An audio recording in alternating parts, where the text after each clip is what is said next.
ಈಗಲೇ ಈ ಕೂಡಲೇ ಊರಿಗೆ ಹೋಗಲೇಬೇಕು. ಯಾಕಂದರೆ ನನ್ನ ತಂದೆ ಆದಷ್ಟು ಬೇಗ ಬಂದು ಬಿಡಂತ ನನಗೆ ಪತ್ರ ಬರೆದಿದ್ದಾರೆ. ಆದ್ರೆ ಈ ಅರವಿಂದ್ ಎಲ್ಲಿರುವನೋ ಏನೋ, ಈ ವಿಷಯ ಅವನಿಗೆ ಸ್ವಲ್ಪ ತಿಳಿಸಿ ನಾನು ಊರಿಗೆ ಹೋಗಬೇಕು.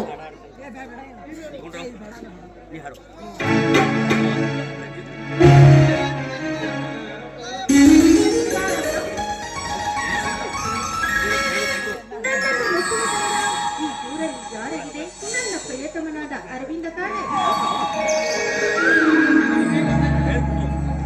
ಅರವಿಂದ್, ನನ್ನ ಹೃದಯದ ಬಡಿತ ನನ್ನ ಹೃದಯಕ್ಕೆ ಹತ್ತಿರವಾಗಿರುತ್ತಿರುವಾಗ ನೀನು ಅಲ್ಲದೆ ನನಗೆ ಗೊತ್ತಾಗೋದಿಲ್ಲವೇ? ಅದು ಅಲ್ಲದೆ ಈ ಊರಲ್ಲಿ ನನ್ನನ್ನು ಮುಟ್ಟುವ ಧೈರ್ಯ ಮತ್ತಾರಿಗಿದೆ ನಿಮ್ಮನ್ನು ಬಿಟ್ಟು? ಅರ್ಜೆಂಟ್ ಬರ್ಬೇಕಂತ ಹೇಳಿದಲ್ಲ, ಯಾಕೆ? ಯಾಕಂತ ಕೇಳ್ತಾ ಇದೆಯಲ್ಲ ಅರವಿಂದ್?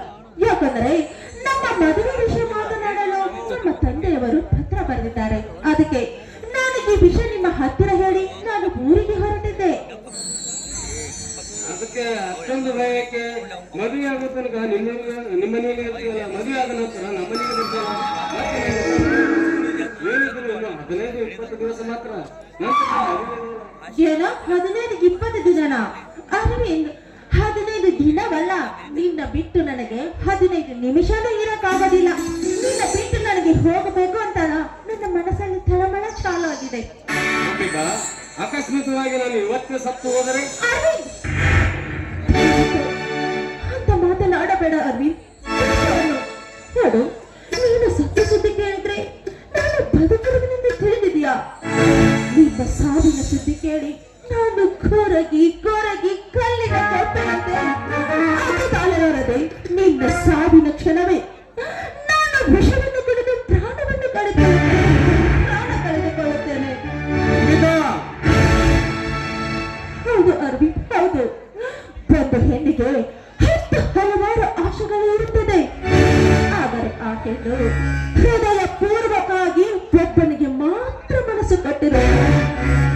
ಅಂತ ಒಂದು ಹೆಣ್ಣಿನ ಆಸೆ ಆಕಾಂಕ್ಷೆಗಳು ಅವನ ಇರುವಾಗ ಆ ವ್ಯಕ್ತಿನ ಸತ್ತು ಹೋದರೆ ಆ ಹೆಣ್ಣು ಇದ್ದು ಸತ್ತಂತೆ ನೀರಿನಲ್ಲಿರುವ ಮೀನಿನಂತೆ ಅವಳ ಜೀವನ. ನನ್ನ ಪ್ರಾಣಕ್ಕಿಂತ ಹೆಚ್ಚಾಗಿ ನಿನ್ನ ಪ್ರಾಣಕ್ಕಿಂತ ಹೆಚ್ಚಾಗಿ ನನ್ನನ್ನು ಪ್ರೀತಿ ಮಾಡುತ್ತಿರುವಾಗ ನಿನ್ನನ್ನು ಬಿಟ್ಟು ನಾನು ಬದುಕಲು ಸಾಧ್ಯವೇ? ನಮ್ಮ ಪ್ರಯಾಣ ಏನಾದರೂ ತಪ್ಪಿದರೆ ಆ ಭಗವಂತ ಎಂದು ನೆನೆಸೋದಿಲ್ಲ. ನಾವಿಬ್ಬರು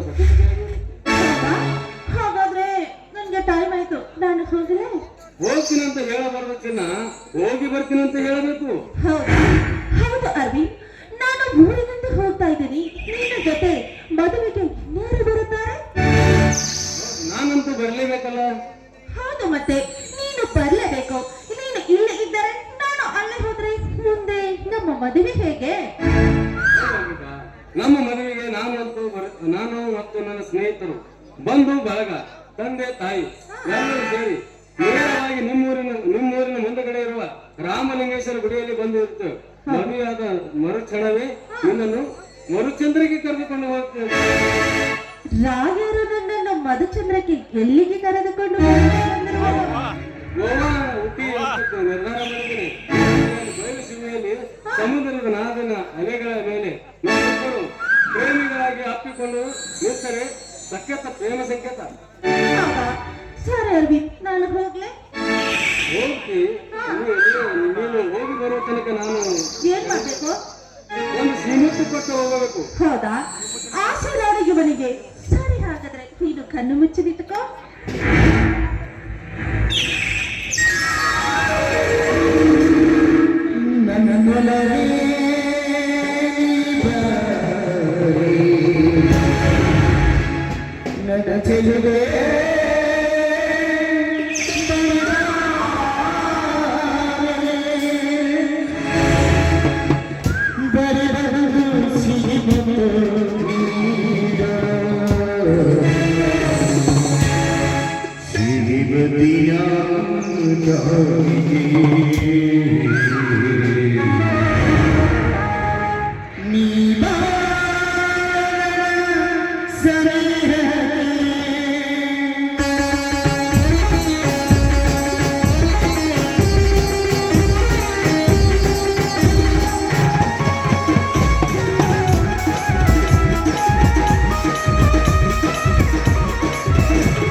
ವಂದಿಸುವ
ಅರವಿಂದ್, ನನಗೆ ಬಸ್ಸಿಗೆ ಹೊತ್ತಾಯ್ತು, ನಾನಿನ್ನು ಬರಲೇ? ಹೋಗ್ತೀಯಾ?